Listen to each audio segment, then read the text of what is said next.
The arena fell silent as Marcus Reed stepped through the crystalline gates. Above him, seated upon a throne of living metal, Lady Varana of House Crimson watched with eyes that burned like distant stars. Her 3 handmaidens stood behind her, their silver robes catching the light of twin suns that filtered through the dome. For 300 cycles, her champion had defended the honor of House Crimson. No challenger had ever survived past the first exchange.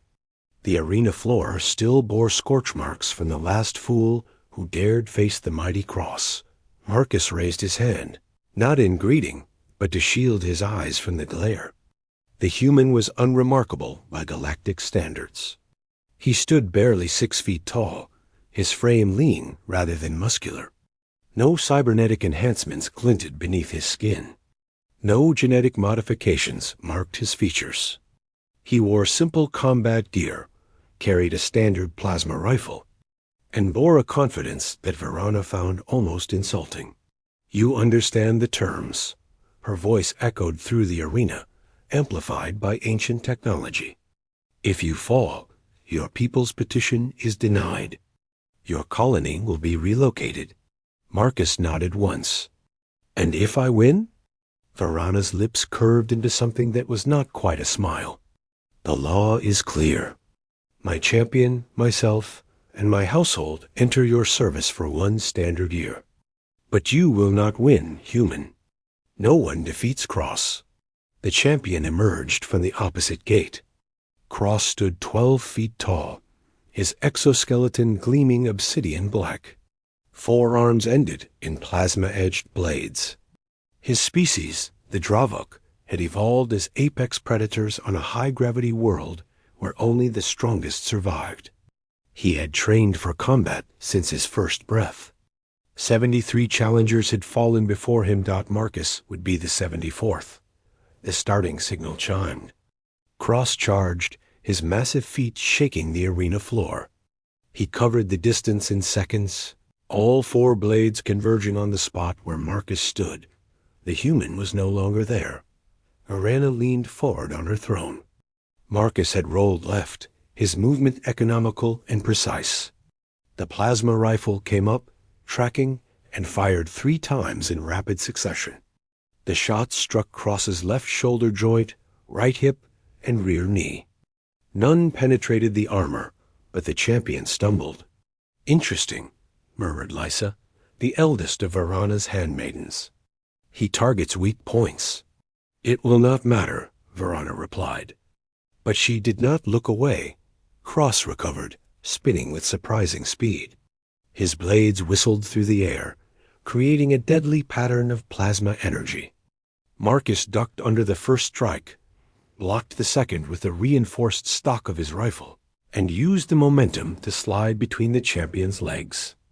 As he passed underneath, he fired upward, directly into the unarmored joint of Cross's inner thigh. The champion roared. Blue blood spattered the arena floor. He whirled, faster now, angry. The blades came in from all angles, a furious storm of death. Marcus gave ground, his movements flowing like water. He did not fight the attacks. He redirected them. When a blade came high, he dropped low. When Cross committed to a left strike, Marcus was already moving right. "He is reading the champion's patterns," said Nira, the second handmaiden, "learning with each exchange." Varana said nothing. Her hands gripped the armrests of her throne. The battle continued. Cross was stronger, faster, and more heavily armed. But Marcus was something the champion had never faced before. Every previous challenger had tried to match Cross's strength, to outfight him with superior weapons or abilities. The human did not try to be stronger. He tried to be smarter. He led Cross in circles around the arena. When the champion's left side turned toward the sunlight, Marcus attacked from the right, forcing Cross to fight half-blind. When the champion's breathing grew labored, Marcus increased the pace, making him waste energy on missed strikes. The human's rifle fire became surgical, each shot targeting joints, sensors, and vulnerable points with increasing accuracy. 15 minutes passed. then 30. The longest any challenger had lasted was 4 minutes. Cross's movements grew slower. His armor bore dozens of impact points where repeated shots had weakened the structure. Blue blood ran from multiple wounds. His breathing rattled in his chest.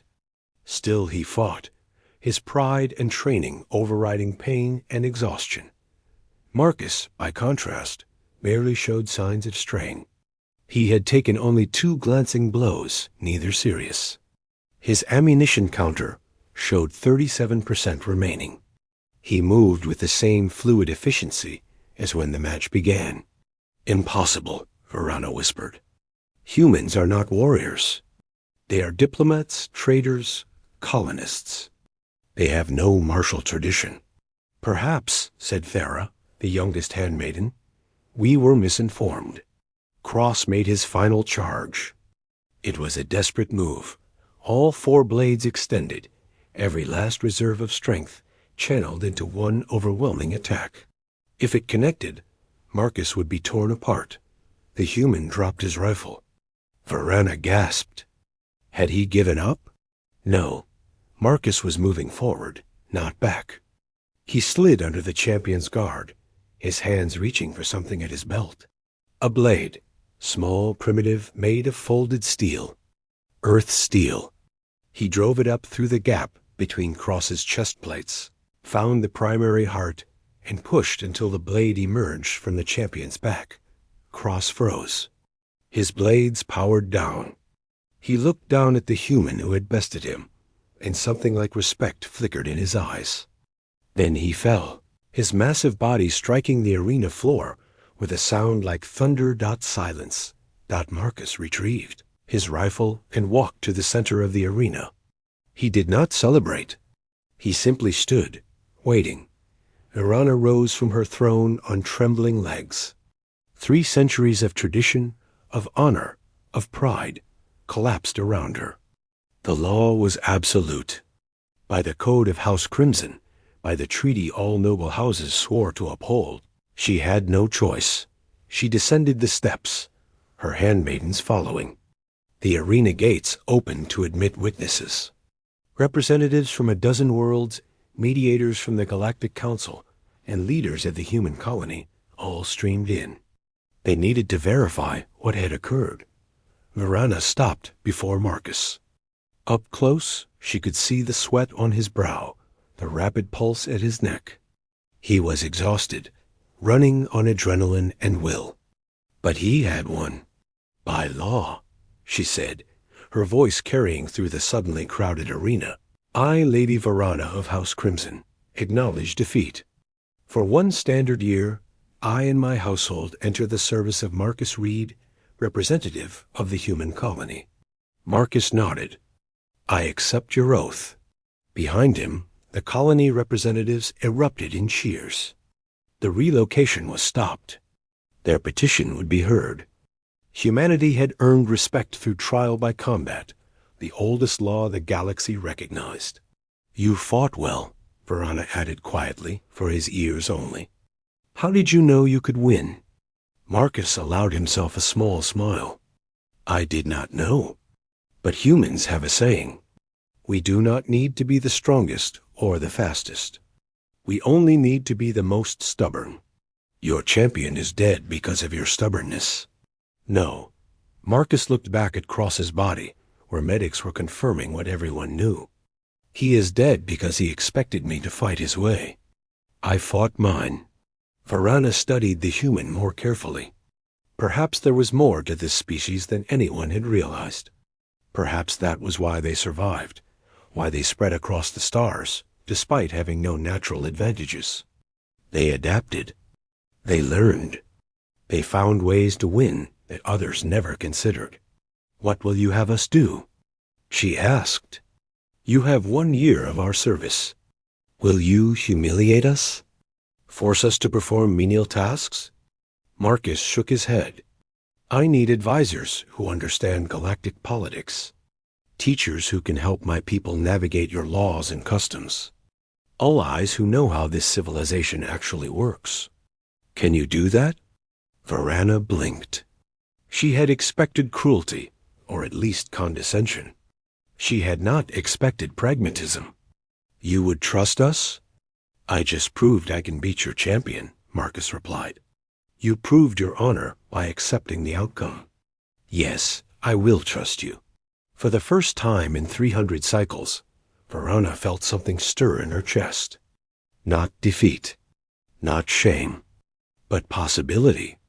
This human had done the impossible. Perhaps under his guidance, she and her house might do the same. "Then we shall serve," she said, bowing her head. "And perhaps in serving, we shall all learn something." Marcus extended his hand. After a moment, Varana took it. Behind them, the arena doors opened wider, letting in the light of a new future. The human had won, and in doing so, he had changed everything.